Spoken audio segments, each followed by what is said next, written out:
Hi everyone, welcome back to Fluent Ingo. I'm Mohammed. I'm Sarah. In today's episode, we will teach you 70 essential English sentences you can use in real everyday conversations, at home, at work, at the shop, on the street, you name it. We will go through them in different situations: greetings, shopping, eating out, emergencies, and more. We will tell you the sentence and what it means, and we will give you a real-life situation where you can actually use it. Let's get started. All right, let's start with social openers and everyday greetings. The first one is, small world, isn't it? The meaning is, it's surprising that we ran into each other in such an unexpected place. This is an English expression used when you see someone unexpectedly, especially somewhere far from where you would normally expect to see them. For example, you might say this if you bump into a former colleague at an airport abroad, or meet someone at a cafe who turns out to know your cousin. It often comes with a smile and a sense of shared coincidence, a moment where you both feel like the world just got a little smaller. Small world, isn't it? Here's the next one. What have you been up to lately? The meaning is, what's new in your life? It's a warmer and more personal version of, how are you? And it invites the other person to share actual updates. It can lead to a deeper conversation. You would use this with someone you haven't seen in a few weeks or months, an old classmate, a coworker on another team, or a friend you lost touch with. It's warmer and more personal than how are you doing. Here's the next one. It's been ages. The meaning is, we haven't seen each other in a very long time. This one expresses both surprise and a little bit of guilt. You might say it with a laugh or even a hint of embarrassment, especially if you meant to reach out, but you didn't. It works great when reconnecting with an old friend or someone from a previous job or class. It's casual, familiar, and full of friendly nostalgia. Here's the next one. You're looking well. This means you look healthy and happy. This is a safe and polite compliment that doesn't focus on someone's weight, clothes, or appearance in a shallow way. It's a little bit more mature than you look great. Here's the next one. How's everything on your end? This means, how are things in your life or work these days? You'll often hear this in a professional or semi-formal conversation, especially in emails or virtual calls. It's ideal when you're trying to keep communication warm but respectful with a colleague, a mentor, or a client. Here's the next one. Can't complain, really. This means, I'm doing fine. Not amazing, but there's nothing bad to report.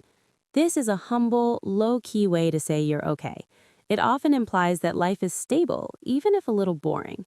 People say this to avoid sounding overly negative or overly positive. It's somewhere in the middle. Here's the next one.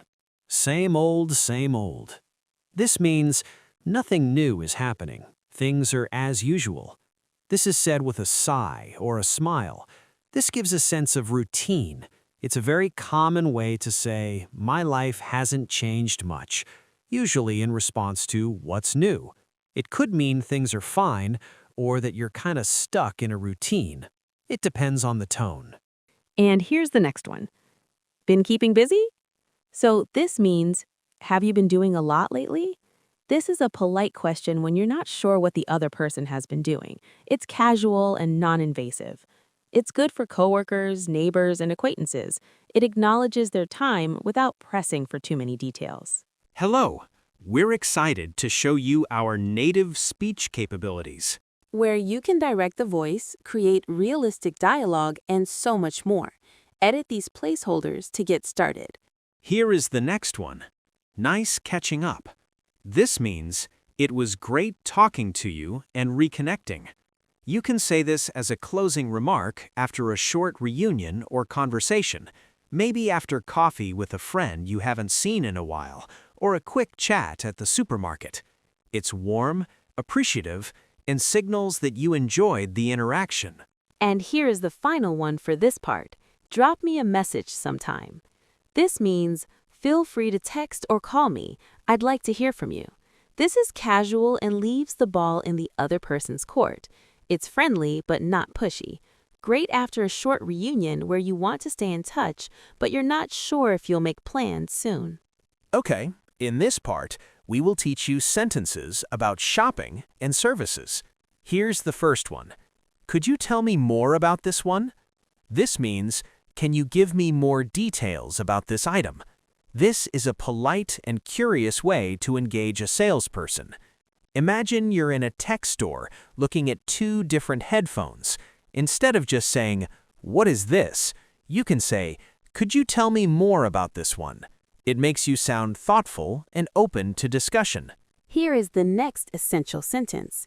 Is there a warranty included? So this means, does this come with a guarantee in case it breaks? It's essential when buying electronics, home appliances, or anything expensive. You're making sure the seller takes responsibility if something goes wrong. Here's the next one. Do you offer any discounts? This means, can I get this for a lower price? This is a tactful way to bring up money without sounding cheap. And here's the next one. Can I try this on? So this means, may I wear this to see if it fits? Very useful when shopping for clothes, shoes, or accessories.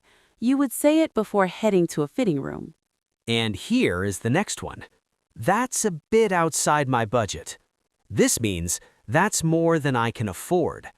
This is a softer way to say too expensive. It gives the seller a chance to offer alternatives or a better price. And here's the next one. Let me think about it. This means, I'm not ready to decide right now. This phrase buys you time. You're saying no for now without shutting the door. It's a polite way to exit when you feel pressured. And here is the next one. I will come back for it later. So this means I might return to buy this. You may or may not actually return, and that's okay. This phrase lets you walk away without awkwardness. It's great when you're browsing or unsure. ثانية واحدة، تعرف إن 90% من طلابنا قدروا يتكلموا اللغة الإنجليزية بعد 3 شهور بس؟ أكتر من 1.8 مليار شخص حول العالم بيتكلموا اللغة الإنجليزية، مش نفسك تبقى واحد منهم؟ في كورس فلوينت إنجو بنساعدك إنك تكسر حاجز الخوف وتتكلم اللغة الإنجليزية في 3 شهور بس، وده من خلال محاضرة أسبوعية على تطبيق زوم، ومش بس كده، معاك مدرس مخصوص كل يوم على مدار الأسبوع، بيتواصل معاك عن طريق واتساب أو من خلال مكالمة أو من خلال فيديو كول، وكل مهمته إن هو يخليك تمارس اللغة الإنجليزية يوميا، وبخصم 50% على أول 100 طالب هتقدر تحقق حلمك وتتكلم اللغة الإنجليزية بطلاقة. يلا مستني إيه؟ رابط الحجز هتلاقيه في الوصف أو في أول تعليق. Here's the next one. Do you have this in a different color? So the meaning is this available in other colors? You can use this if you like the item but not the color or design. It's common in clothing, shoes, or even electronics. Often shops have more options in stock or online. All right, here is the next one. Can I return this if it doesn't fit? So the meaning is it possible to bring this back if it's not right? Always ask this before buying clothes or shoes, especially if you're unsure. Return policies vary. Some shops accept returns easily, others don't. It's a responsible question, and sellers usually respect it. And here's the final one for this part. I think I will leave it, thanks. So this means I've decided not to buy it. It's a graceful way to say no. It's short, polite, and makes sure no one feels awkward, whether you're in a market, a boutique, or a high-end store. Now let's move on to part 3, cafes and restaurants. Here is the first one.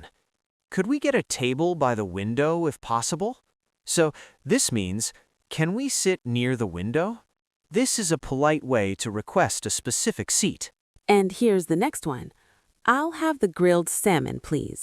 So this means I would like to order the grilled salmon. This is the standard and natural way to order food. You can swap in anything. I'll have the pasta, or I'll have the cappuccino.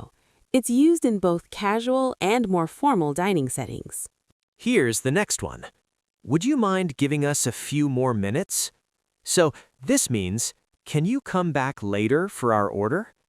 This is a gentle way to say, we're not ready to order yet.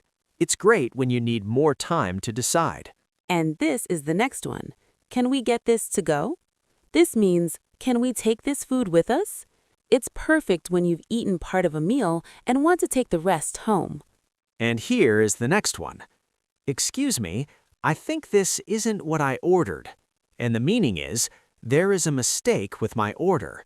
You can use this calmly and respectfully when your food arrives and it's not what you asked for. And the next one is service included? This means, does the bill include the tip? This is a smart question when traveling, especially in Europe. Some restaurants automatically include a service charge while others don't. You don't want to tip twice or skip it accidentally. Here is the next one. Could I see the wine list, please? And this means, can I have the menu for wines? Here is another one. I have a food allergy. Does this contain nuts? This means, I'm allergic. Is there any nuts in this? This sentence is critical if you have allergies or dietary restrictions. Restaurants need to take this seriously, and they will. You can substitute with gluten, dairy, or shellfish. And here's the next useful sentence. Everything was fantastic, thank you. This means I really enjoyed the food and experience. A lovely way to express gratitude to the staff or chef, especially after a good meal. Here's the next one. Can we get separate checks? This means, can we pay individually? This is very common when eating out with friends or coworkers. Okay, now we move on to sentences related to workplace and professional settings. The first one is, let's touch base later this week. This means, let's have a quick chat or follow-up soon. This is a classic office phrase, especially in English-speaking business cultures. It's informal but professional. You would use it to suggest reconnecting for updates. It implies, let's not forget to check in. Here is the next one. Could you clarify what you meant by that? This means, can you explain that idea more clearly? This sentence helps you stay engaged in meetings or emails without sounding confrontational. It shows you're listening and want to fully understand. Here is the next one. Just to double check, we're meeting at 2, right? This means, I want to confirm the time of our meeting. It's very common in business communication. And here is the next one. I'm afraid I won't be able to make it. This means, I can't attend. This phrase is formal but kind. You're expressing regret, not just absence. And here's the next one. Would it be possible to reschedule? This means, can we change the time? This is a respectful way to suggest moving a meeting or appointment. And here is the next one. Let me loop you in on this email. This means, I'm adding you to the email thread so you're informed.